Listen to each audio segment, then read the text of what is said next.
E aí, galera, tudo bem?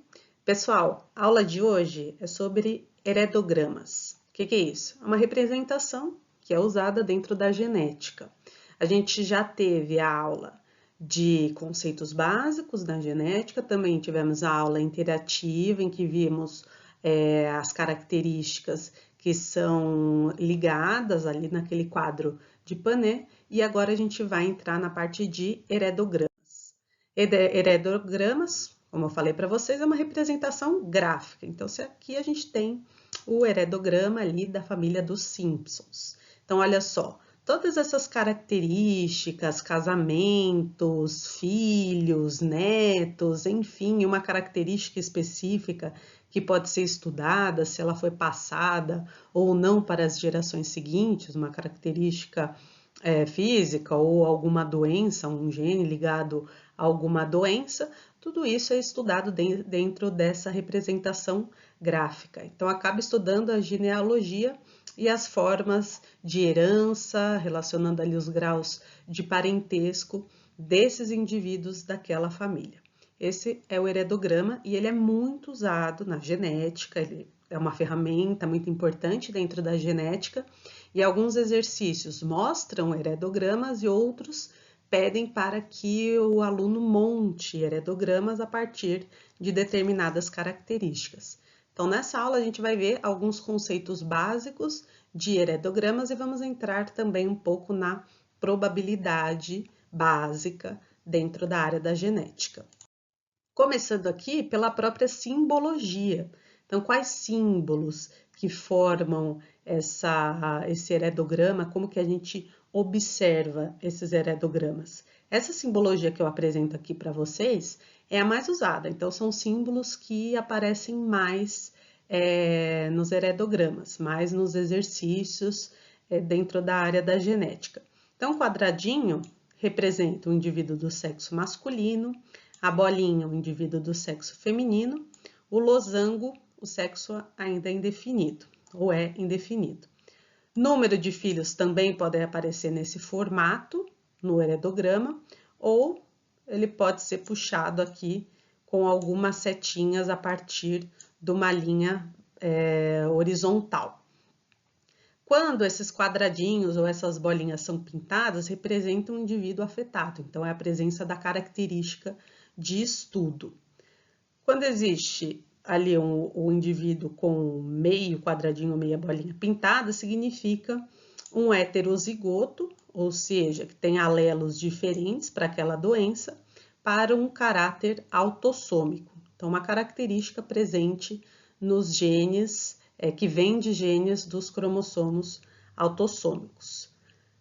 Aqui é a representação de casamento, de acasalamento extramarital, ou seja, fora do casamento, divórcio, acasalamento consanguíneo ou casamento consanguíneo. Então, aqui essas duas linhas representam o casamento consanguíneo. Gêmeos monozigóticos, gêmeos idênticos, podem ser representados, podem não, são representados por um formato aqui de triângulo, né, entre esses dois indivíduos. E gêmeos dizigóticos não tem essa linha aqui na horizontal, essa linha interna. Gêmeos dizigóticos são aqueles que não são geneticamente idênticos.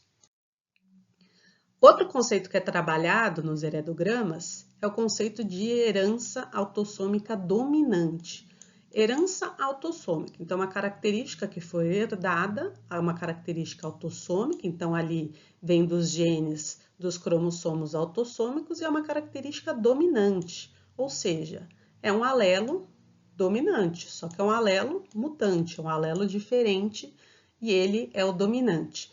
Portanto, se a gente entra ali naquele quadro de Panet e faz a divisão aqui dos genitores, quando a gente relaciona esses alelos, azão azinho vai ser afetado, porque o alelo dominante ele é o mutante, e o azão azinho, os recessivos, vão ser indivíduos normais. Então, o azão é o gene dominante para o fenótipo anormal, tá? Sendo o heterozigoto ou homozigoto azão, aquele indivíduo vai manifestar aquela característica diferente. Então, quando se fala dominante, é que o alelo dominante é o que manifesta a característica diferente, é o alelo mutante, ok? Então, nos casamentos, quando algum filho tem essa característica diferente, essa doença, por exemplo, com certeza um dos genitores, pelo menos um dos genitores, vai ter esse alelo mutante. Agora, em relação à herança autossômica recessiva, é uma característica que é manifestada por alelos mutantes recessivos. Então, essa característica ela só vai se manifestar quando esse indivíduo ele for homozigoto. Só que o homozigoto, não do dominante, mas do recessivo. Nesse caso, ó, o Bzinho, gene recessivo defeituoso. Então, quem é heterozigoto é normal. Quem é homozigoto recessivo vai ser o filho afetado. Tá? Então, em característica recessiva, mutante recessivo, o filho que for homozigoto é aquele que vai manifestar a característica. Diferente do dominante, que pode ser um heterozigoto, que tem aquele alelo dominante com aquela característica e vai manifestar aquela característica. Tudo bem? Outro conceito é o de herança dominante ligada ao X, ou seja, é um alelo dominante, só que está ali, é um gene dominante que está no cromossomo sexual X, tá nem no Y, tá? No X. Então, estão ali nos cromossomos sexuais. O indivíduo masculino afetado, o indivíduo masculino é XY.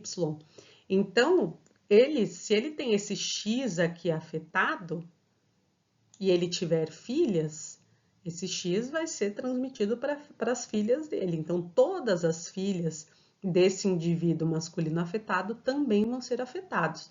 A gente pode ver aqui, nesse heredograma, que esse homem, ele é XD. O D é o alelo dominante ligado ao cromossomo X. XY, só que ele tem esse X afetado. No caso da esposa dele, não tem o X afetado. Só tem XDzinho e XDzinho.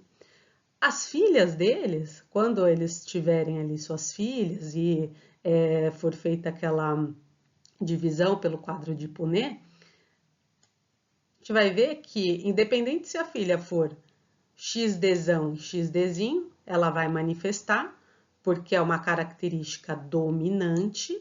E se for, não tem como ser XDzinho, XDzinho, mas se fosse XDzinho, XDzinho, não teria essa manifestação da característica, porque é um alelo dominante.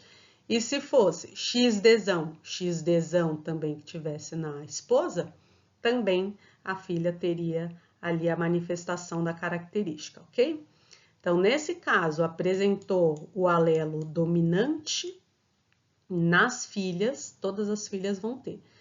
No caso dos homens, não necessariamente, porque os homens acabam herdando o Y do pai e um Dzinho aqui da mãe, ok? Um XDzinho da mãe nesse caso. Mas se a mãe tivesse XDzão, eles teriam chance de herdar essa característica.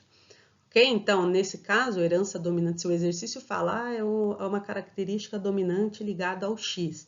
Você já sabe que é um alelo dominante, está ligado a um cromossomo sexual. É uma característica dominante ligada aos cromossomos autossômicos, uma característica autossômica dominante. Você já sabe que é uma característica com um alelo dominante que está ligado aos cromossomos autossômicos, ok?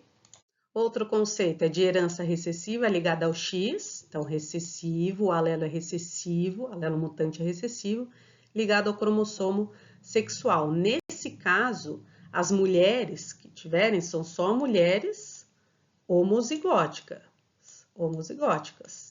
porque é um cromossomo recessivo, tá? Homozigótica para cromossomos, para alelos recessivos.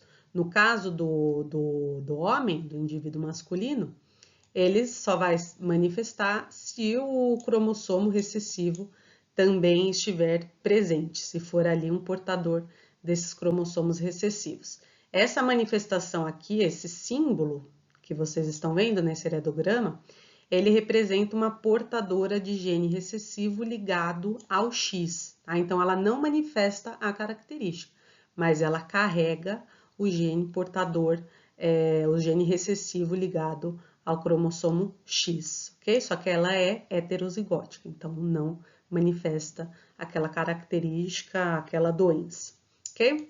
Entrando na probabilidade em genética, é uma probabilidade mais básica, né? Então, é aquilo que vai ser usado para a genética.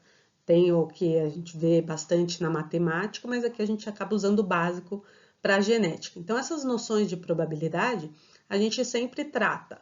Probabilidade é igual a eventos esperados sobre eventos possíveis. Isso daqui é uma razão que pode ser respondida através da própria fração ou através de um percentual. Então, quantos eventos são possíveis e o que a gente espera daquela quantidade de eventos possíveis.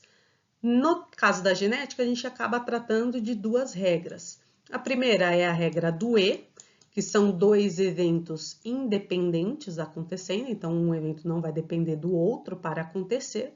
E nessa regra, quando esses eventos eles são independentes, a probabilidade é igual ao produto das probabilidades ocorrerem separadamente. A gente vai ver um exercício no próximo slide. No caso da regra do ou, são situações que dependem uma da outra para acontecer. São situações acontecendo de forma simultânea. Nesse caso, a probabilidade vai ser igual à soma das probabilidades desses eventos ocorrerem separadamente. Então, vamos ver essas duas regras do E, multiplicação, e do OU, soma, em alguns exercícios básicos. Então, começando, olha lá, um exemplo. Um casal deseja ter uma próxima criança e quer saber a probabilidade desta criança ser de sexo biológico feminino. Então, quando um casal vai ter filho, independente se já teve, se teve menino, se teve menina, enfim, quando ele vai ter um próximo filho, existe uma chance de ter menino e uma chance de ter menina. De quanto é essa chance? Se a gente fizer a distribuição pela quadro de Punnett, a gente vai ver ali distribuindo os cromossomos homólogos dos genitores, a gente vai ver que XX, que representa o sexo biológico feminino, pode ocorrer aqui e aqui. Portanto, 50%, ou meio. Tudo bem. Entrando num próximo exemplo, um casal deseja ter duas crianças, sendo na ordem um menino e uma menina. Então, olha só, quer ter duas crianças. Um menino primeiro e depois uma menina. Então, já estabeleceu menino e menina. A gente já sabe que para ter um menino e uma menina, cada um tem 50% de chance de ocorrer. Então, 50% de chance que seja menino e 50% de chance que seja menina. Agora, como que é menino e uma menina, necessariamente nesta ordem, que um não vai depender do outro, dependendo se nasceu o menino primeiro e vai nascer a menina depois, a menina não nasce porque o menino nasceu antes, tá? São eventos independentes. Então, é o menino e a menina, regra da multiplicação. Meio vezes meio, 1/4. Então, essa é a probabilidade de nascer na ordem um menino e uma menina. Agora, um casal deseja ter duas crianças, sendo dois meninos ou duas meninas. Só que a gente, antes de ver essa probabilidade desse processo, a gente precisa ver as combinações. Então, quais podem ser as combinações? Podem ser uma menina e um menino, pode ser, quando o casal vai ter filho, duas meninas, pode ser primeiro um menino, depois uma menina, e podem ser dois meninos. Então, essas são as combinações que o casal pode ter quando eles forem ter dois filhos. No caso, a gente vai focar nessas duas combinações, porque é isso que eles querem. 2 meninas ou 2 meninos. Para eles terem 2 meninas, a gente já sabe que para ter uma menina é 50% e mais uma menina é 50%. Então, multiplicando, 1/4. No caso dos meninos, mesma coisa, 1/4. Só que eles querem saber a probabilidade de ter 2 meninos ou 2 meninas. Olha o ou aqui. Então, o que a gente tem que fazer com esse 1/4 de probabilidade? Somar. Então, 1/4 mais 1/4 dá 2/4, que simplificado dá meio. Ok, pessoal? Então, essa é a regra do e do ou.